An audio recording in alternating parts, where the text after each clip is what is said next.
ଦୁନିଆରେ ଏମିତି ଲୋକ ମଧ୍ୟ ଅଛନ୍ତି ଯେଉଁମାନଙ୍କୁ ମଣ୍ଡା ତିଆରି କରିବା ଆସେ ନାହିଁ। ତେଣୁ ଏହି ଭିଡ଼ିଓଟି ସେଇମାନଙ୍କ ପାଇଁ। ପ୍ରଥମେ ଆପଣ ଚିନି ଓ ପାଣିକୁ ମିଶାଇ ଫୁଟାଇବେ। ତାପରେ ସେଥିରେ ଯେତେ ପରିମାଣର ମଣ୍ଡା ତିଆରି କରିବେ ସେତେ ପରିମାଣର ସୁଜି ପକାଇବେ ଓ ତାକୁ ଭଲସେ ଘାଣ୍ଟିବେ ଯେମିତି ଗୋଲ ଗୋଲ ହୋଇ ନଯିବ।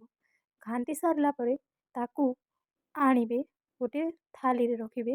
ତାପରେ 15 ମିନିଟ୍ ପାଇଁ ତାକୁ ଢାଙ୍କିଦେବେ ଢାଙ୍କୁଣୀ ଦ୍ୱାରା, ଯେମିତି ଆପଣଙ୍କ ହାତ ଗରମ ହେଇନଯାଏ ଓ ମଣ୍ଡା ତିଆରି କଲାବେଳେ ଆପଣଙ୍କ ହାତ ଯେମିତି ଜଳି ନଯିବ। ତ ସାଙ୍ଗମାନେ, ଭିଡ଼ିଓ ଆରମ୍ଭ କରିବା ପୂର୍ବରୁ ଆପଣମାନଙ୍କୁ ମୁଁ ସ୍ୱାଗତ କରୁଛି ମୋ ୟୁଟ୍ୟୁବ୍ ଚ୍ୟାନେଲ୍ ଭିଡ଼ିଓକୁ, ଯାହାର ନାମ ହେଉଛି ଭିଣ୍ଟେଜ୍ ଭିଲେଜ୍ କିଚେନ୍। ଏହି ୟୁଟ୍ୟୁବ୍ ଚ୍ୟାନେଲ୍ରେ ଆପଣ ବିଭିନ୍ନ ପ୍ରକାର ରେସିପି ପାଇପାରିବେ ଓ ନିଜ ଘରେ ଟ୍ରାଏ କରିପାରିବେ।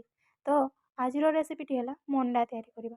ମଣ୍ଡା କେମିତି ତିଆରି କରିବା, ପ୍ରଥମେ ତାକୁ ଆପଣମାନଙ୍କୁ କହିଦେଇଛି କ'ଣ କରିବ। ତାପରେ ତାକୁ ଆଣି ଗୋଟିଏ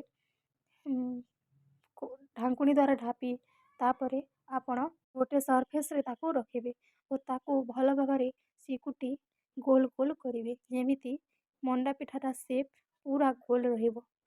ତାକୁ ପ୍ରଥମେ ଥଣ୍ଡା ହେବା ପାଇଁ ଛାଡ଼ିଦେବେ।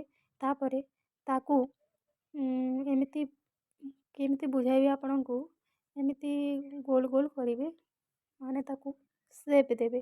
ଦେଖନ୍ତୁ କେମିତି ହେଉଛି।